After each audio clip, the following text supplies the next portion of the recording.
suis ravie de vous retrouver pour cette nouvelle semaine, une semaine spéciale consacrée aux droits et conseils pratiques.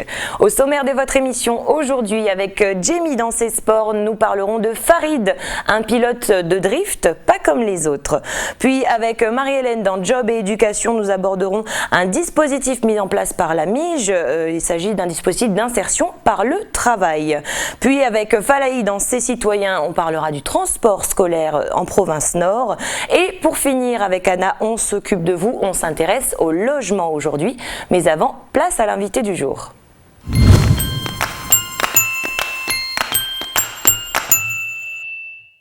J'ai le plaisir d'accueillir aujourd'hui Luce Laurensin. Vous êtes présidente de l'association UFC Que Choisir Nouvelle-Calédonie. Bonjour. Bonjour.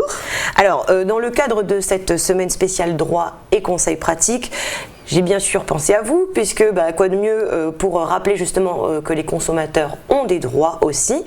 Et c'est dans ce sens d'ailleurs qu'œuvre l'association UFC Que Choisir. Alors, est-ce qu'on peut déjà commencer par rappeler un petit peu les missions et les objectifs que s'est fixé l'association ? L'association a pour mission principale de défendre les droits individuels et collectifs des consommateurs.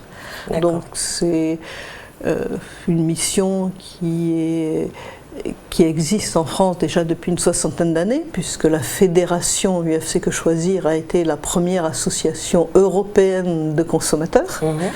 Et nous existons depuis une quarantaine d'années. C'est déjà un travail important. Et ce qui est important, c'est ça, dire les consommateurs ont des droits, la collectivité et les professionnels doivent le reconnaître, et c'est aux consommateurs de les faire respecter également. D'accord, donc la consommation c'est un droit, il y a bien sûr des lois qui s'appliquent, et alors c'est peut-être une question qui se pose, en tout cas moi je me la pose, mais quand j'ai un problème du droit à la consommation justement, souvent je me dis, effectivement il y a cette loi-là, est-ce que ça s'applique ici en Nouvelle-Calédonie, parce qu'on a un statut particulier à chaque fois, est-ce que c'est une loi qui s'applique, où est-ce qu'on peut se renseigner pour savoir, et comment est-ce qu'on peut vérifier justement tout ça? Alors, vous avez de plus en plus de sites qui se montent. Le gouvernement a essayé de créer le site service public pour que les gens puissent avoir accès aux réglementations locales. Nous essayons de le faire. Nous avons donc un site, UFC Que Choisir, que nous sommes en train d'essayer de recaser mieux avec une partie fédération et une partie Nouvelle-Calédonie, où les gens peuvent trouver ce qui concerne en particulier le droit immobilier et le droit de la consommation locale. D'accord, donc vous travaillez avec des juristes qui permettent justement de renseigner cette page. D'accord. Donc on l'a dit, vous avez un site sur lequel on peut retrouver plein d'informations. Quels sont les problèmes du droit à la consommation qui reviennent le plus souvent? Alors nous sommes saisis par différents moyens, des gens qui viennent nous voir à notre local. Nous sommes actuellement sur le mont Vénus, entre le mont Vénus et le mont Coffin, qui nous téléphonent, puis au 28 51 20, on donnera les contacts à la fin. où nous ne sommes pas toujours présents. Il n'y a que des heures d'ouverture, tant pour le public que pour le téléphone, et surtout nous avons donc un site et un mail, et nous essayons de répondre à tous les courriels qui nous sont envoyés, et de cette masse d'informations que l'on a, de quoi nous parlent les gens. Nous avons à peu près 1000 personnes qui nous saisissent et 500 qui nous demandent de les accompagner après dans un litige plus poussé ou des conseils plus poussés. Et on voit qu'est-ce qui se passe. En Calédonie, la plupart des questions sont centrées au droit immobilier, j'ai envie de dire presque 40% sur la location. Le logement, quel est le préavis que je dois donner, est-ce que je dois partir quand mon propriétaire me le demande, comment se répartit-on les charges entre le locataire et le propriétaire. Donc nous essayons de répondre. En particulier en essayant de mettre des petits articles qui parlent des textes locaux qui permettent aux gens de retrouver la loi locale et de dire c'est ce que dit la loi. D'accord, alors justement, ça, ce sont des problèmes que vous rencontrez souvent. Donc, sur l'onglet Nouvelle-Calédonie de votre site, on peut retrouver effectivement tous les problèmes liés les informations en tout cas, des problèmes liés à l'immobilier et logement, aux banques aussi, assurances. J'ai moi-même consulté votre site, on peut donner un exemple concret, c'est vrai que ça se fait de plus en plus, c'est la vente entre entre particuliers avec les petites annonces, etc. Donc ça se fait par téléphone, ça se fait par internet. Et vous précisez dans cet article qu'il est important d'adopter de bonnes pratiques. Lesquelles?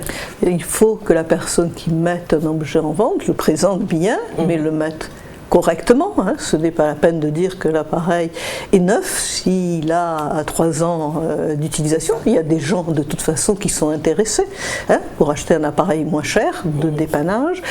Et il faut, quand on l'amène à vendre, il vaut mieux quand même avoir pensé à le nettoyer, l'avoir remis dans la boîte si on l'a, si on a les notices d'utilisation, les donner, si on a la facture, en donner une copie pour que la personne sache ce qu'elle doit faire.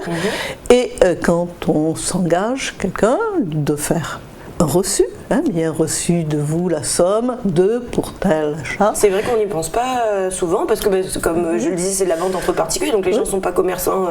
Et ne pensent pas à le faire, et donc après s'il y a un problème, l'acheteur vous dit pour un objet plus important comme une voiture, il y a un problème, le vendeur, même si ce n'est pas un professionnel, il doit une garantie, il faut donc qu'on sache où le retrouver, qu'il ait donné une adresse, qu'on puisse voir avec lui. Donc on a essayé de rappeler des petits conseils. Donc il y a des articles, on l'a dit aussi. Vous contribuez également, alors on parle à la lutte contre la vie chère, ça c'est vraiment au cœur des débats depuis quelques années. Il y a des enquêtes que vous menez régulièrement concernant par exemple le panier calédonien. Qu'est-ce que vous avez constaté déjà sur une année, sur 2 peut-être? On constate que, donc, bien que l'on nous ait promis une stabilité des prix à certains moments, cela continuait à augmenter un petit peu, et surtout que l'on voit des variations. D'une fois sur l'autre, le magasin le moins cher devient presque un des magasins les plus chers à l'enquête suivante, et à l'intérieur du panier, tout d'un coup, on trouve une augmentation sur un produit donné sans qu'on en comprenne la raison. Et alors donc comment vous réagissez? Est-ce que vous consultez du coup la grande enseigne? Il y a une communication facile ou comment ça se passe? Pas toujours, mais maintenant les enseignes pensent des fois à nous indiquer que nous avons dû nous tromper quand nous avons signalé un prix sur un objet donné. Une fois, on nous a dit par exemple que le produit avait en fait changé, bien qu'il porte le même nom, ce n'était plus exactement le même. On avait rajouté sans doute une goutte de parfum dans un produit cosmétique et ça le changeait. D'accord. Coûtait très cher. D'où l'importance aussi de bien lire, d'être un bon consommateur aussi, de bien lire les étiquettes sur les produits par exemple. Donc l'affichage est obligatoire, l'affichage des prix est obligatoire. Soit sur le produit, soit sur le rayon. En plus, pour les produits préemballés, maintenant, on doit vous indiquer le prix au kilo ou au litre. D'accord. Ce qui vous permet de comparer, et il faut le faire, bien sûr, avant l'achat. D'accord. Il y a des outils également qui sont mis à sa disposition pour, par exemple, comparer les prix, en tout cas les connaître. C'est l'Observatoire des prix. Oui, et l'Observatoire des prix a été mis en place à la demande, sur texte du Congrès, à la demande du gouvernement. Il existe depuis plus d'1 an. Il s'étoffe puisque tous les commerces de plus de 300 mètres carrés de superficie de vente doivent indiquer régulièrement leur prix. Et c'est donc sur Internet. Vous choisissez des produits, vous indiquez dans quelle commune vous êtes et on vous sort le prix dans les différents magasins. Et vous devez regarder et vous renseigner. Vous voyez, il y a des produits qui sont moins chers en endroit, d'autres un peu plus chers dans le même magasin, donc vous n'êtes pas obligé bien sûr de faire 10 km pour aller d'un magasin à l'autre, mais dès que l'on a à faire presque, j'ai envie de dire, des courses en gros parce qu'on prévoit une fête, ça vaut la peine, chez soi déjà, de regarder les prix. Et j'ai récemment testé, c'était vraiment le prix de l'Observatoire, et bien celui que j'ai trouvé le lendemain dans les magasins. Alors comment ça fonctionne? On se rend sur Internet, alors déjà l'adresse www.observatoiredesprix.nc, c'est un site du gouvernement. Et donc on a tous les prix de tous les magasins? On a tous les prix alimentaires et d'hygiène, ce qu'on appelle les produits de première nécessité que l'on trouve, mais vous y trouvez donc les lessives, l'huile, des croquettes pour animaux, donc ce que l'on fait normalement dans les courses que l'on fait en petit commerce et dans les grandes surfaces. D'accord, donc sur les produits courants. De se tenir informé. À l'association, donc on l'a dit, vous travaillez avec des juristes. Ce sont des bénévoles? Comment ça fonctionne? Vous avez des bénévoles aussi, bien sûr. Nous fonctionnons donc grâce à des bénévoles. financièrement, donc nous demandons des adhésions, nous avons des adhérents qui nous donnent des cotisations. Nous sommes aidés par les collectivités publiques. Nous avions fait un recensement il y a 2 ans, nous avions quand même eu des subventions importants de la Nouvelle-Calédonie, des subventions des 3 provinces, et en cumulant sur 2 ans, nous avions 17 communes qui nous avaient accordé une subvention. Donc les institutions ont l'air de reconnaître le rôle de notre association, nous en sommes contents, mais avec ces moyens-là, ça nous permet d'avoir un local, recevoir les gens, d'avoir un site internet, d'avoir des moyens informatiques. Nous avons aussi une secrétaire salariée, mais sur le reste, nous fonctionnons avec des bénévoles. Sur notre recensement de l'an dernier, nous avons estimé cela à plus de 3 emplois à plein temps. D'accord. Et nous pensons que cette année, nous avons fortement développé l'implication de nos bénévoles. Alors certains viennent pour nous aider très ponctuellement, par exemple mettre sous pli des cartes, d'autres pour recevoir des adhérents, d'autres pour faire des enquêtes. On fait des enquêtes, ça, et des fois on fait des enquêtes sur des enquêtes genre client, client mystère, qui demande du temps et des déplacements. Nous avons donc comme ça beaucoup de personnes et nous avons, en raison de ce que vous disiez au départ, la difficulté de connaître des fois les textes locaux, besoin de gens qui connaissent le droit local pour pouvoir bien orienter les personnes qui nous interrogent. D'accord. Alors, un numéro de téléphone pour vous joindre, on l'a dit, c'est le 28 51 20. Il y a également un site internet www.ufcnouvellecalédonie.nc. Et puis, on peut aussi vous envoyer des mails si on veut. On a une réponse, c'est sûr. Oui. Le mail, alors, c'est contact au singulier @nouvellecalédonie tout attaché, .ufcquechoisir.fr. Merci beaucoup, Luce Laurensin, d'avoir été avec nous aujourd'hui. Je vous en prie, merci de m'avoir invité.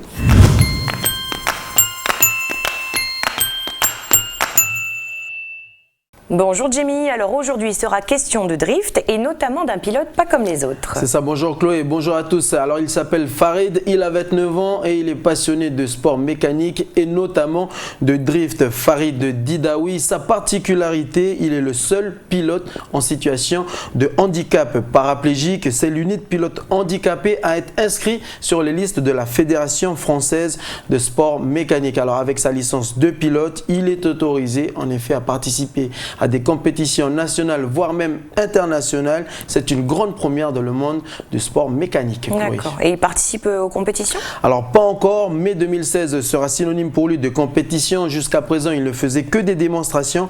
Et les amateurs de drift calédoniens se souviennent de ce pick-up Chevrolet bleu, un S10 V6 qui glissait et slalomait sur les pistes, sur les circuits calédoniens plutôt. Passionné de drift et de sport mécanique, encore une fois, c'est suite à un accident que Farid perd l'usage de ses jambes à l'âge de 20 ans. Il fait le tour ainsi des activités sportives en handisport, basket, tir à l'arc, rugby, tennis, donc plusieurs disciplines, mais aucune ne lui plaisait. Entouré de copains passionnés des drifts, en 2013, c'est dans cette discipline donc qu'il décide de se lancer et puis aussi d'avoir une licence. Alors qu'a-t-il fait exactement pour pouvoir concourir justement aux côtés de pilotes valides? Alors on aurait pu croire, Chloé, que Farid allait traverser un chemin parsemé d'embûches donc pour obtenir ce fameux sésame pour pouvoir concourir sur les pistes calédoniennes. Bien au contraire, il a tout simplement effectué une demande auprès de la grande instance qui est la Fédération française de sport mécanique et qui se sont tout de suite demandé dans quelle catégorie il allait concourir. Mais peu importe, ce qu'il faut retenir, c'est Farid, un paraplégique qui va pouvoir affronter sur l'asphalte calédonien les meilleurs pilotes du pays.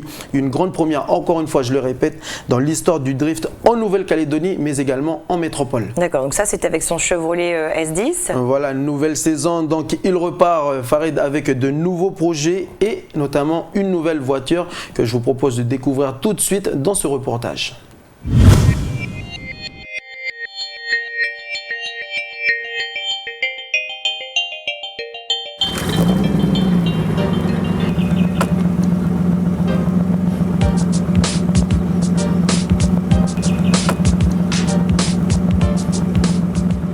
Je vous présente mon nouveau véhicule qui vient d'arriver de France, donc une Nissan Skyline R33 GTST avec un moteur RB25 DET, donc un 6 cylindres turbo essence, développant d'origine 300 chevaux.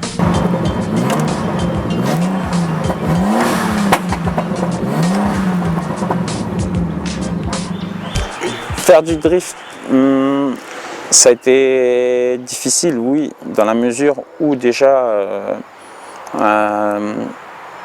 je me heurtais à un public qui n'avait jamais vu ce type de, comment dire, de concurrents en fait, de pilotes, c'est-à-dire en fauteuil roulant, handicapé 80%, n'ayant l'usage que de ses bras et de son tronc. Tout de suite, quand j'ai fait ma première participation en 2013, ça a fait le buzz un peu. Les gens sont tout de suite posé la question comment il conduit, comment il fait ceci, cela, comment... Enfin bref, tout était basé sur comment je conduisais, comment j'arrivais à conduire. Et tout simplement en leur montrant que j'avais des commandes exprès faites pour pouvoir faire des talons pointe, pouvoir faire des accélérations fortes, des freinages, les modifications apportées sur le véhicule de type frein à main hydraulique pour nous aider à prendre de l'angle directement, lui donner un peu plus d'angle de braquage. Bon, il faut savoir qu'à l'époque je tournais sur un Chevrolet S10 qui était un 4x4, donc pas mal de travaux qui ont été effectués dessus, de type, comme je l'avais expliqué à tous mes amis, il a fallu swapper le pont arrière par un pont de Camaro Z28 pour avoir des freins à disque, pour pouvoir installer le frein à main. Il a fallu low-rider le pick-up à son maximum. Malheureusement, ce type de pick-up-là ne sont pas conçus pour le drift, mais plutôt pour des courses de run, voire de drag. Bon, j'ai fait du mieux que j'ai pu. Malheureusement, à un moment donné, il faut se rendre compte qu'il faut s'armer du véhicule adapté pour.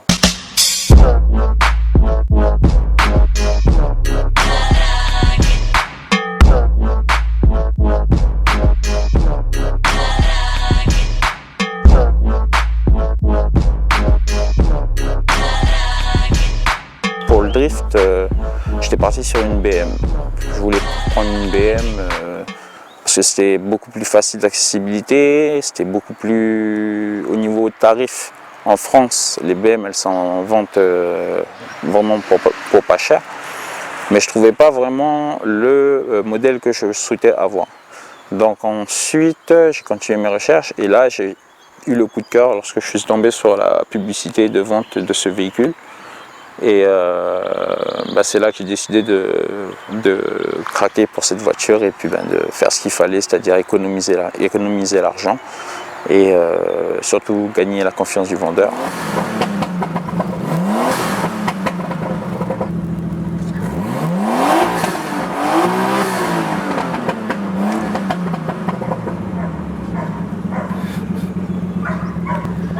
Ah, voilà le pote qui arrive. Donc lui il roule en Nissan S14 bien sûr, une full customisée, voilà. Mais aussi mon référent au niveau pièces mécaniques japonaises concernant le RB, c'est-à-dire mon type de moteur. Et aussi très bon pote. Donc en fait on allie tout, mécanicien, drifter, enfin voilà quoi.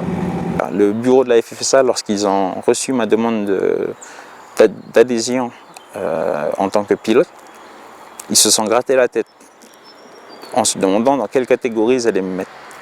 Et au final, la seule catégorie où j'adhérais, en fait, ça s'appelle la catégorie autorestriction. C'est-à-dire que je peux participer à n'importe quelle discipline mécanique pour les véhicules automobiles, rallye, drift, rallycross, peu importe. Ça a été la seule licence que je pouvais prendre pour pouvoir faire ce sport automobile. Donc il faut savoir que la licence elle est quand même assez chère vis-à-vis d'une licence normale de drift.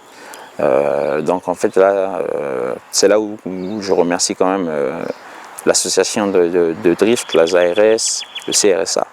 Parce que étant le premier paraplégique ayant voulu faire partie de cette discipline, ils m'ont beaucoup donné la main, que ce soit au niveau technique, que ce soit au niveau conseil et surtout au niveau de la mise en place des tests pour la licence, pour mon cas, et aussi pour l'aide qu'ils m'ont fournie pour le paiement de ma licence. La voiture, en gros, en tout et pour tout, elle m'est revenue à, allez, je dirais à 1 million 100 000.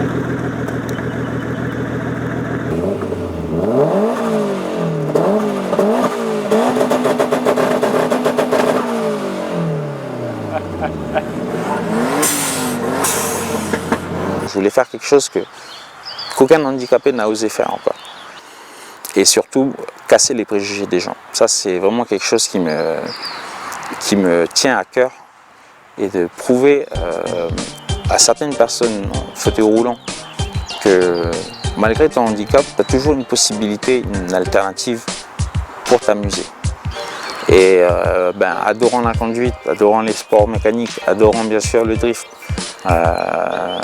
et bien sûr entouré de copains qui font du drift, c'est comme ça qu'à partir de 2013 je me suis lancé avec mon Chevrolet et je continue mon aventure maintenant en investissant vraiment dans ce sport-là, avec cet achat-là, et j'espère pouvoir au moins arriver à me faire plaisir et vivre tel qu'Assez.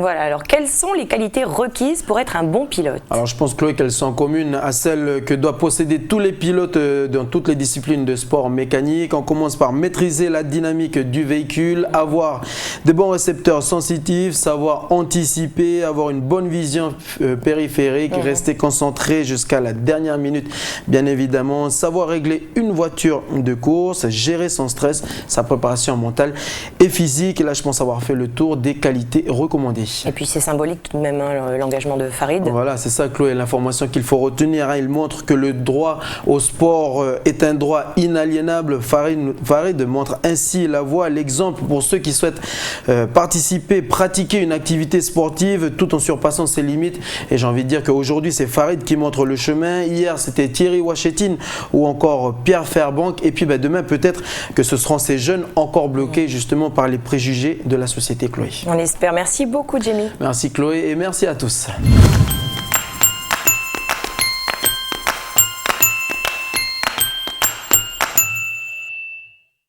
Toujours facile de retrouver un emploi lorsqu'on s'est arrêté de travailler pendant longtemps ou que l'on ne travaille pas régulièrement. Mais dans ce cas, que faire? Bonjour Marie-Hélène. Bonjour Chloé et bonjour à vous chers téléspectateurs. Alors il existe une solution pour remédier à cela. Il s'agit donc de l'insertion par le travail pour les personnes les plus éloignées de l'emploi. On parle donc du dispositif SIT pour structure d'insertion par le travail. Et il faut savoir que ce dispositif a fait l'objet d'une loi de pays qui a été votée le 12 mars 2014. D'accord, alors les personnes les plus éloignées de l'emploi, qu'est-ce que ça signifie exactement? Alors en fait il s'agit de personnes qui n'ont pas travaillé, si tu veux, depuis un certain temps pour X raisons et qui ne parviennent pas à retrouver un emploi. Il peut également s'agir aussi de personnes qui alternent période de chômage et période de travail de courte durée. D'accord, alors l'insertion par le travail concerne des jeunes ou plutôt des moins jeunes? Eh bien écoute, plutôt pas de limite d'âge. Ce dispositif concerne tout le monde.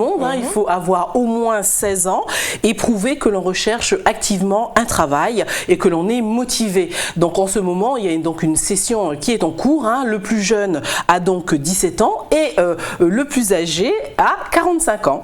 Et puis il faut, pour participer à ce dispositif, se faire connaître donc en tant que demandeur d'emploi auprès des structures dédiées à l'emploi. D'accord, ça ne doit pas être évident en tout cas parce qu'il faut réapprendre les règles du travail salarié, respecter des horaires, retrouver aussi une certaine confiance en soi, en ses capacités, et puis à réapprendre à se présenter, tout ça quoi. Absolument. Et pour les personnes dans cette situation, l'insertion par le travail a fait ses preuves et prévoit donc un accompagnement étape par étape. Ainsi, les personnes remettent le pied à l'étrier tout doucement et puis se préparent aussi à se retrouver en entreprise. D'accord, et c'est aussi l'occasion de confirmer son projet professionnel. Exactement. Ensuite, l'étape 2 concerne justement l'entrée, on va dire, en entreprise. entreprises et donc la mise en place d'un parcours d'insertion professionnelle.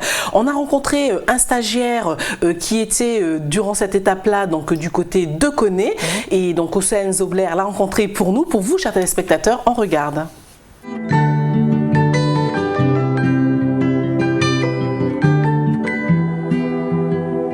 Well, you only need the light when it's burning low. Only miss the sun when it starts to snow. Pousse vers là. Et tu sais, ici, comme ça, elle va déemplir. Parce que si tu mets au milieu, et la racine et les jeunes pousses, elle va venir vers le bord. C'est pareil, c'est la même chose. Quand tu plantes orchidée, il ne faut jamais enterrer la base ici. Là. And you let her go.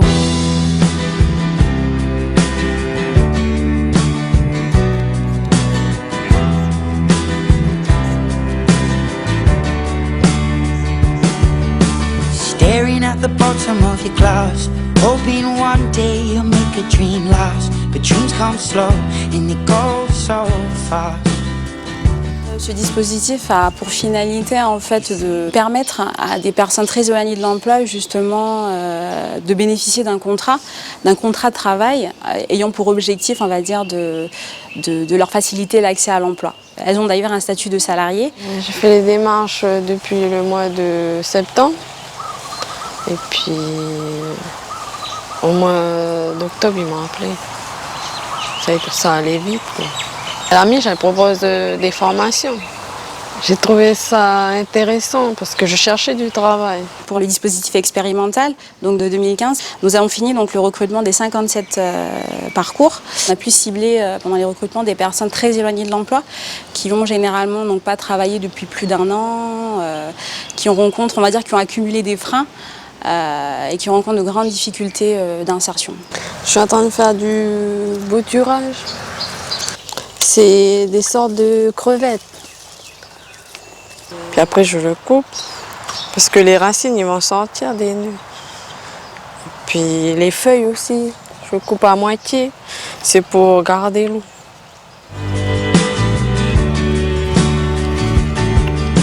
Staring at the ceiling in the dark. Same old empty feeling in your heart. Cause love comes slow and it goes so fast. Will you see you when you fall asleep? But never to touch and never to keep cause you love to. J'ai accepté le stage de l'AINA parce que ça fait plusieurs fois que je fais ça. C'est l'AINA qui m'appelait directement pour faire ce stage.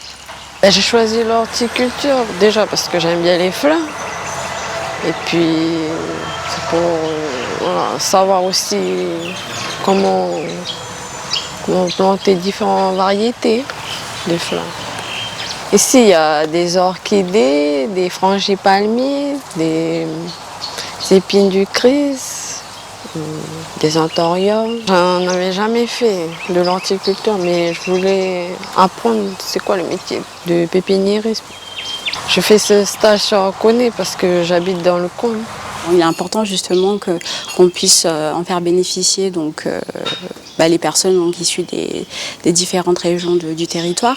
Notre objectif principal, c'est qu'ils puissent s'insérer donc, dans le métier qu'ils auront choisi. On espère tous qu'ils puissent intégrer donc, un CDD ou un CDI, idéalement bien sûr. Mais vraiment, ces personnes-là sont toutes prêtes à l'emploi et elles auront déjà travaillé.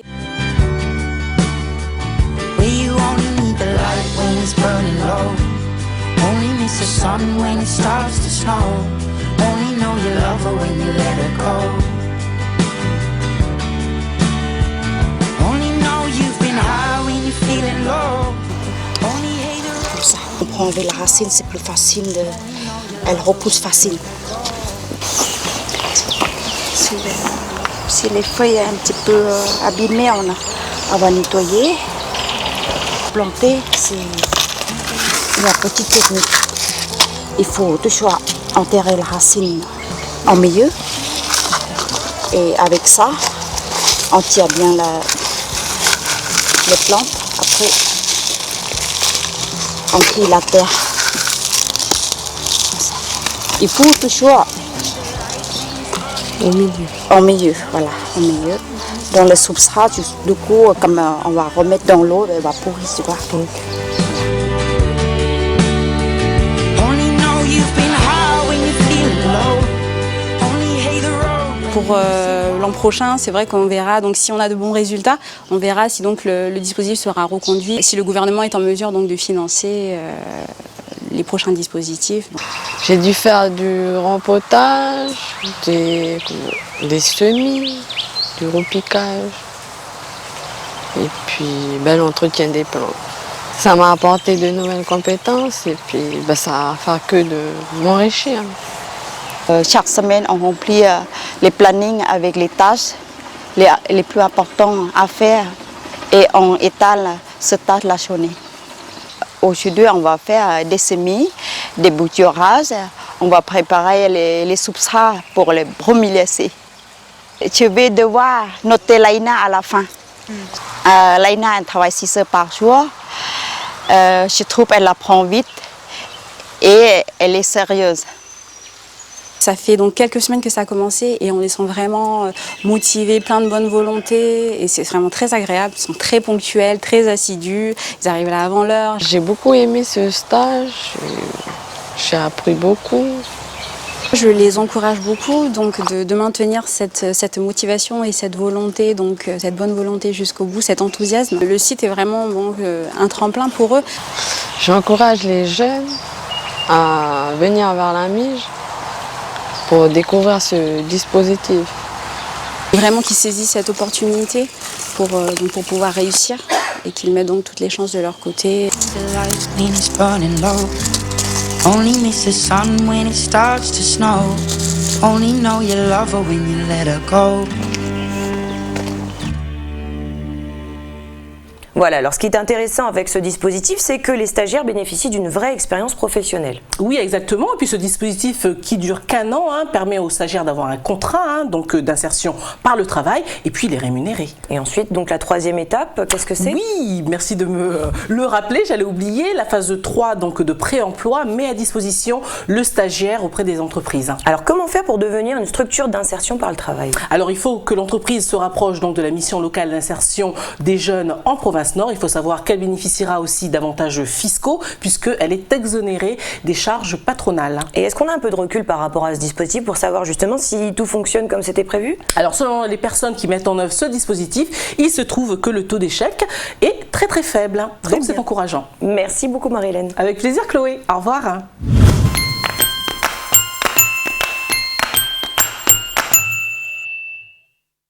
Salut Falaï, comment vas-tu en ce début de semaine? Salut Chloé, bonjour à tous. Comme à lundi, on va dire, plein d'enthousiasme et de motivation. On est deux alors, parfait. Merci, cool. Alors, c'est encore les vacances pour nos étudiants, mais la rentrée approche, et oui, on ne peut pas l'éviter. Et par exemple, en termes de transport scolaire, c'est le moment de s'inscrire ou alors de confirmer votre inscription. C'est ça. En province Nord, en tout cas, il faut déjà savoir qu'en matière d'inscription pour le transport scolaire, ce sont les communes qui s'en occupent. Donc, systématiquement, les inscriptions se font à la mairie. Alors, ce sont elles qui financent la chose, mais pas toujours. Parfois, c'est bien l'institution, la province Nord, qui en a la compétence. D'accord. Alors, est-ce que tu peux nous expliquer un petit peu à quel moment la province Nord intervient? Alors, on va rester très simple et schématique, parce que je t'avoue qu'au départ, c'était un peu compliqué pour moi. Alors, chaque commune a sa propre manière de fonctionner, mais toutes les communes se chargent déjà des liaisons interne. Donc là, c'est simple, la compétence est communale. Alors, quand intervient la province, en gros, elle intervient dans deux cas. Quand le bus a pour destination un établissement en dehors de la province Nord, donc quand le lycéen de Koné prend le bus pour le lycée Berguenot à Bourail, le dossier d'inscription se fait à la mairie qui le transmettra à la province Nord. Très bien. Et le deuxième cas? En gros, la province intervient quand le transport se fait à l'extérieur de sa propre commune, à destination d'un lycée toujours au nord. Donc on parle des lycées de Pointe-Boute, de Touault, de Pointe-Dimier et les deux lycées privés de Wawilou. D'accord, bon, ça va, c'est pas si compliqué au final. Oui, parce qu'on n'aborde pas les choses en détail. Il y a des liaisons bien précises prises en charge par la province. Par exemple, le trajet Ouégois-Pointe-Boute ou vers la côte opposée Ouégois-Pointe-Dimier. Après, ça se complique quand on rentre plus dans les détails, mais les gens du Nord sont parfaitement au courant du fonctionnement. Et dans tous les cas, il faut se tourner vers votre mairie pour des informations beaucoup plus précises. Voilà, donc en gros, toutes les communes de la province Nord sont concernées, sauf celle de Canala. D'accord, alors on va finir avec des infos un peu plus pratiques concernant certaines communes. C'est ça, alors pour Koné, les inscriptions devraient débuter ce lundi 18 janvier. Elle assure les liaisons internes à la commune, mais également vers la province sud. Les parents doivent se rendre à la mairie avec un justificatif de domicile. Et les renseignements sont à prendre au 47 30 86 ou bien le 47 30 89. Voilà, et pour la mairie de Poindimier, les inscriptions ont déjà débuté. Elle n'assure pas le transport vers le sud et les parents doivent se rendre à la mairie avec leur couverture sociale. D'accord, et on finit avec les deux communes de Vaud et Pointe-Boute. Voilà, pour ces communes, les inscriptions sont clôturées. Pour Pointe-Boute, à partir du 25 janvier, vous pouvez appeler la mairie pour confirmer votre place. Et pour Vaud, les retardataires seront sur liste d'attente. Très bien, merci beaucoup pour ces infos. Falaï, on te retrouve mercredi. Au plaisir Chloé, allez, salut à tous.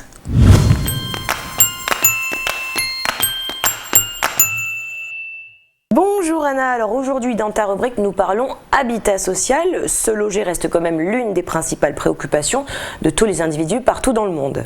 Bonjour Chloé, salut à tous. C'est vrai que ce soit à Paris, à Tokyo ou à Nouméa, c'est toujours le même problème pour se loger.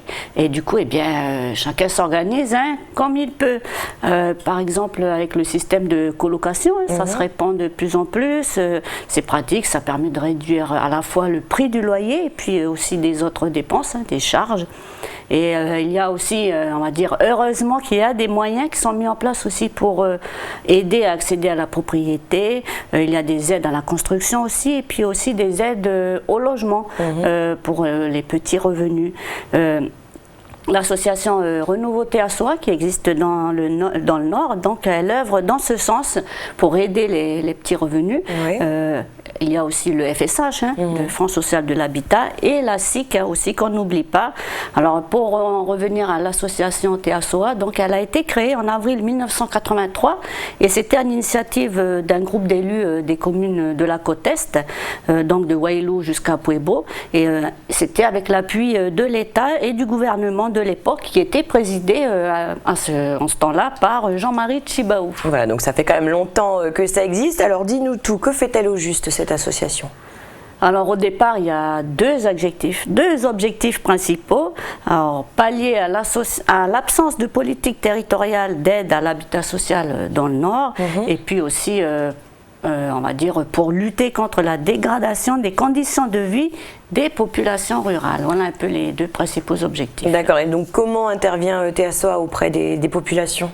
Alors au départ, c'était surtout de l'autoconstruction qui avait été, cette formule avait été choisie à l'époque, et l'association, elle intervenait en apportant tout ce qui était matériaux de construction, donc le ciment, les tôles, le bois, etc.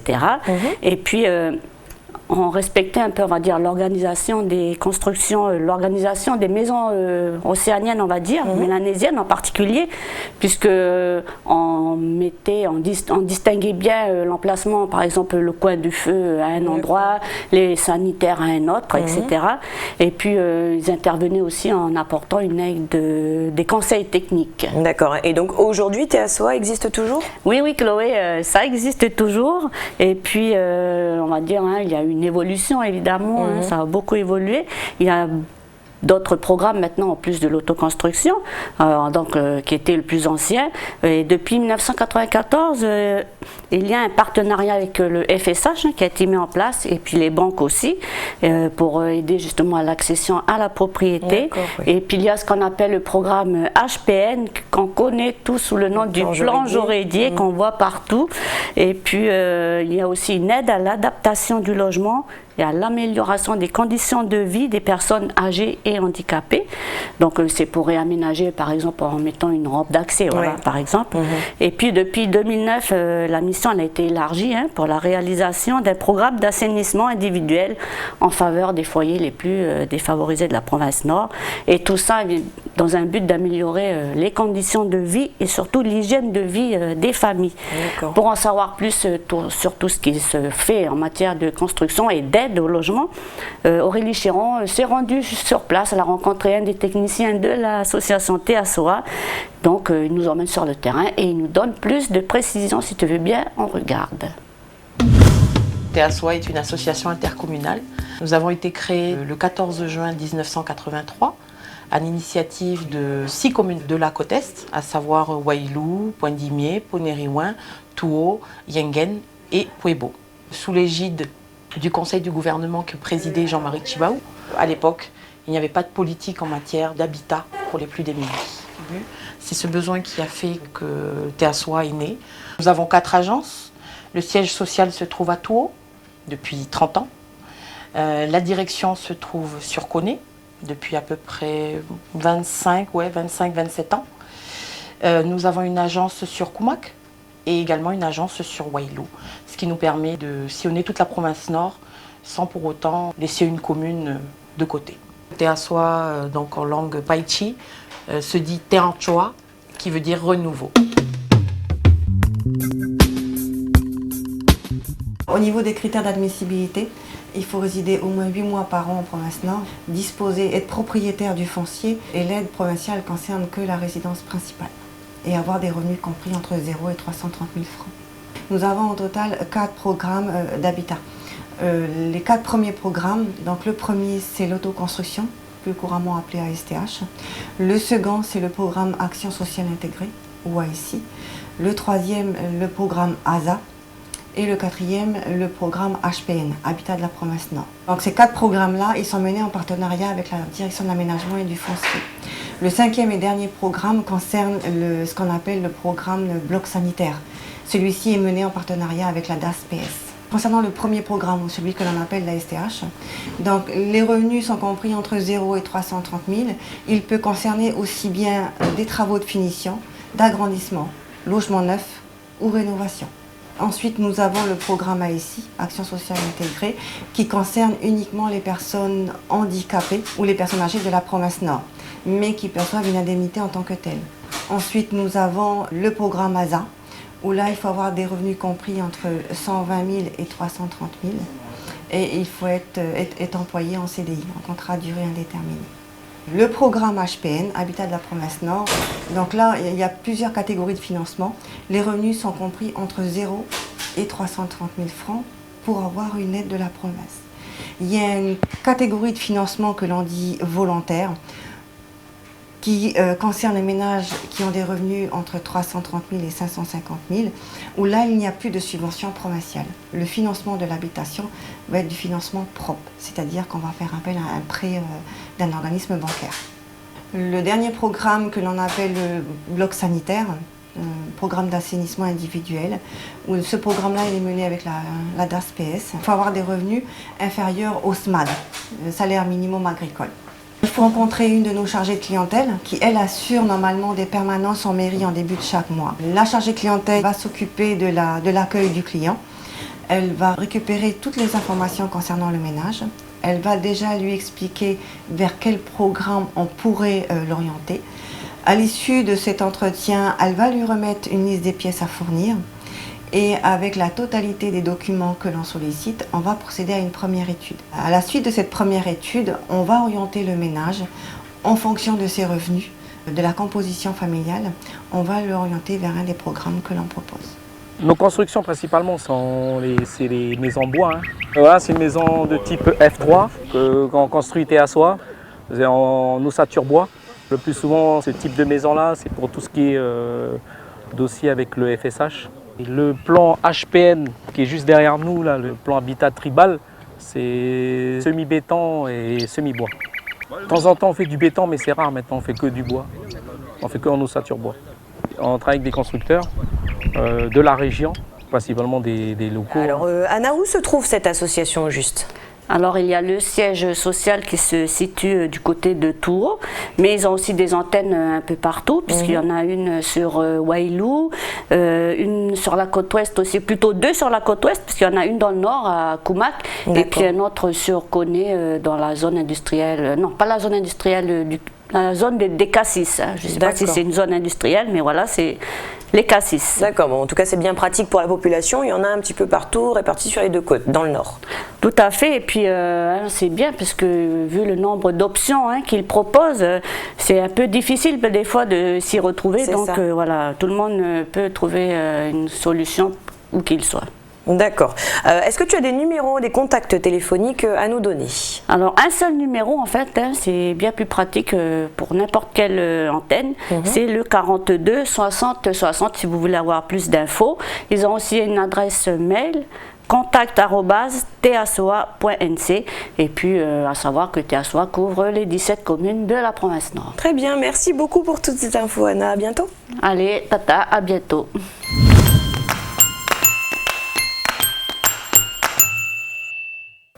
Pour le fin bon aujourd'hui, je vous propose de redécouvrir ou de découvrir la recette des akras. Ce sont des beignets de morue qui peuvent être préparés avec d'autres poissons ou même encore avec des légumes. Et c'est Alexandre Sigura qui a filmé cette recette. On regarde. Aujourd'hui, je vais vous présenter la recette des akras de morue. Alors pour cela, il nous faut 2 jaunes d'œufs, 125 g de morue, 250 g de farine, un oignon et demi, un piment végétarien, 5 gousses d'ail, du sel et du poivre, de la bicarbonate, du piment et du persil. Alors pour cela, il faut ciseler un oignon et demi.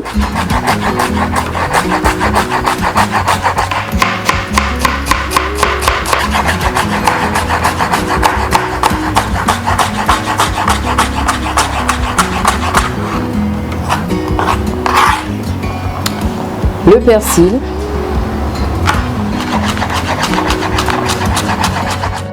le piment végétarien,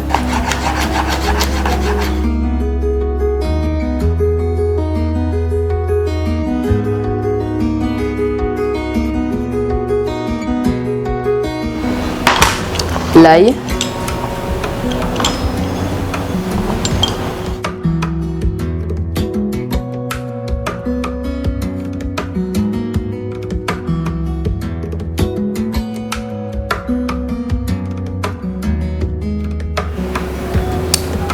la morue,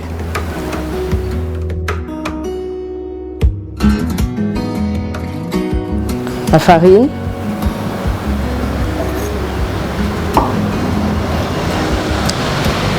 les œufs,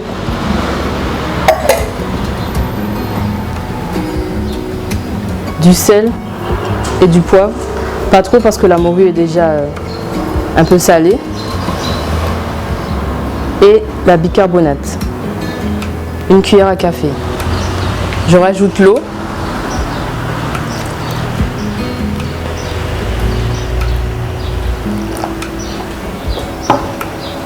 Et je mélange.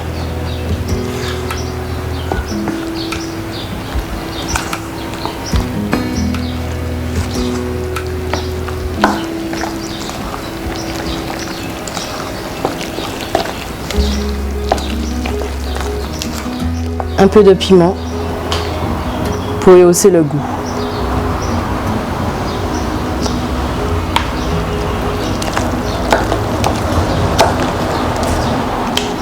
Et voilà. Maintenant, nous allons passer à la cuisson.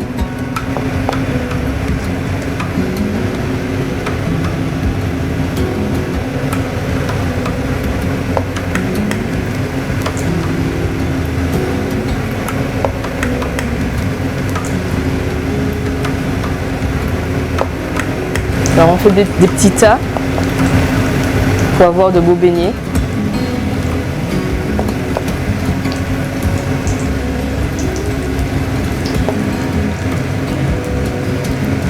Une fois que c'est doré, en fait, il faut bien que ce soit doré des deux faces. Et une fois que c'est bien doré, vous pouvez les enlever. Bien doré et bien gonflé.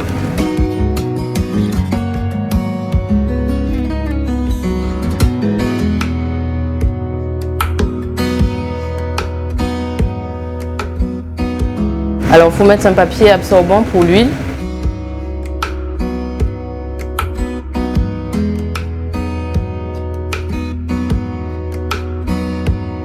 Et sur ce, on vous souhaite un bon appétit et à bientôt.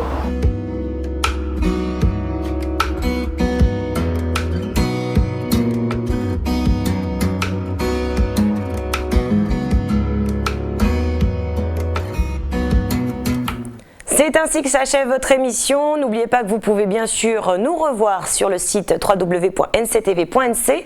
Je vous remercie de nous avoir suivis et je vous dis à demain, même chaîne, même heure.